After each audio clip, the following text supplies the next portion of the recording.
Hey guys, welcome back to Mean Mug and Monday. Today my mug says like a boss. It has a little kiss, and then on the inside, on this side, it says boss in cursive. So that is my mug. I got it from Charming Charlie's, and I will put a link down in the description box below in case you want to try to get one of your own. So today we will be comparing last year's Erin Condren planner to this New Year's Erin Condren. This is the 2018 version, and this is the 2019 edition of the Erin Condren Planner, Life Planner. So I got the same cover on both, obviously. But there were a few differences that I noticed. Some of the things that are included are these handy dandy little dividers, and they pop into the rings so that you can keep your place for that week. And they also have rulers on the side. So this is 2018's and this is 2019's. And this one is clear, has little things, and then this one has kind of the gems on it. So I have to say I like the opaque one. It's easier to see and find, and it feels like a more substantial plastic because it has kind of a texture to it, and this one is super slick. So that is also kind of another little difference. Okay, so the 2018 to 2019 planners. I got ones that go from July of that year to June through the next year. So the calendar that I got last year started in July, and they had one large picture that started each month. But for this year, it has kind of the kaleidoscope effect around it, and that's the theme for the entire calendar, is the kaleidoscopic effect to it, which I actually like, because that way it's not just one color that you get, it's actually multiple colors. So, but here's the big difference, okay? The one biggest thing that I noticed.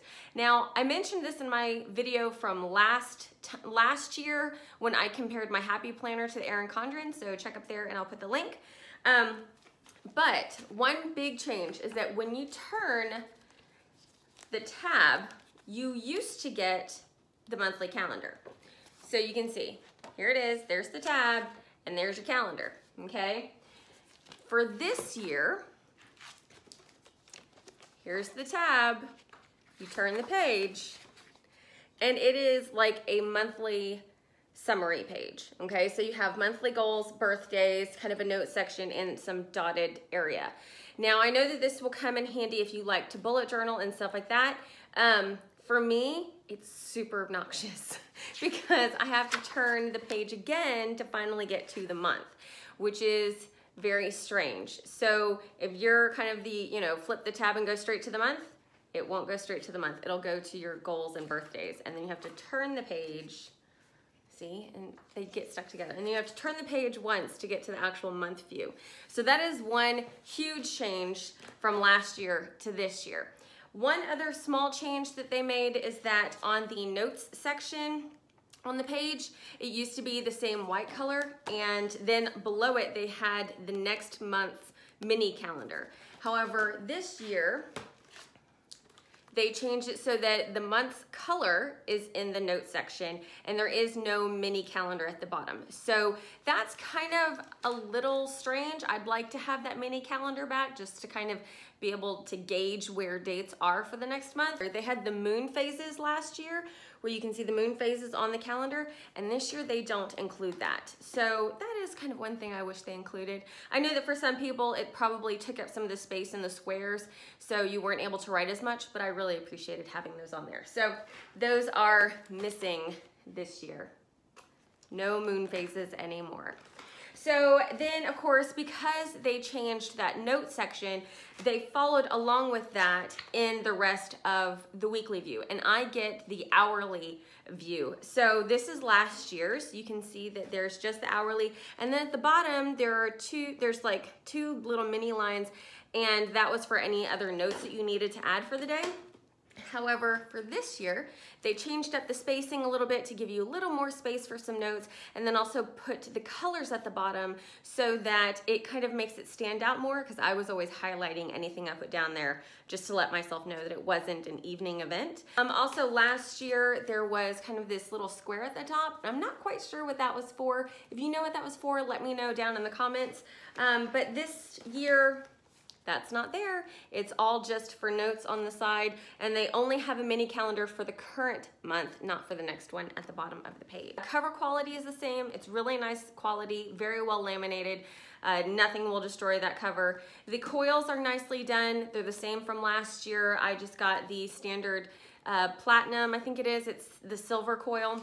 The paper quality, like I said, is the same. It's still nice and thick. It has a good texture to it. You can use any kind of pen on these pages and it's not going to bleed through, which I really appreciate, because especially when all of us try to get out our nice pretty pens and write different things in different colors, it's nice to know that it's not going to go bleeding through all the pages. So this was my one big thing as far as Happy Planner won this round last year with the calendar, was at the top of the page, you could not see what the date was. It's just too stinking small and it's hidden in that color bar. So this year, apparently they took my advice because, ta-da! There are the dates at the top and they are crystal clear, plain as day. You can see them very well, nice and large, and I really appreciate that change for this year because I don't have to sit there and hand write the dates at the top of the page anymore. So thank you so much, Erin Condren, for listening to that little bit. However, the one big pet peeve I have is that when you flip to the month, it's not easily available. Really, I understand why they wanted to give, you know, kind of a monthly summary page, but in all honesty, I would use this blank page that's before this one for that stuff. I really want to be able to just flip the tab and get straight to the month. So that's kind of my big thing this year. We'll see how long I can last without putting paper clips on these pages to hold them together so that when I pull a tab, it just goes straight to the month. We'll see. Let's take bets on that. I hope you guys are having a great week, and I will see you again on Thursday for Thursday Thoughts. Let me know what kind of calendar you use down in the comments below. If you use an Erin Condren, have you tried out the new one yet? Do you stop your calendar in December, or do you do the one in half a year, and why? Let me know down in the comments. I would love to hear from you guys, and I will see you guys next on Thursday. Have a great week.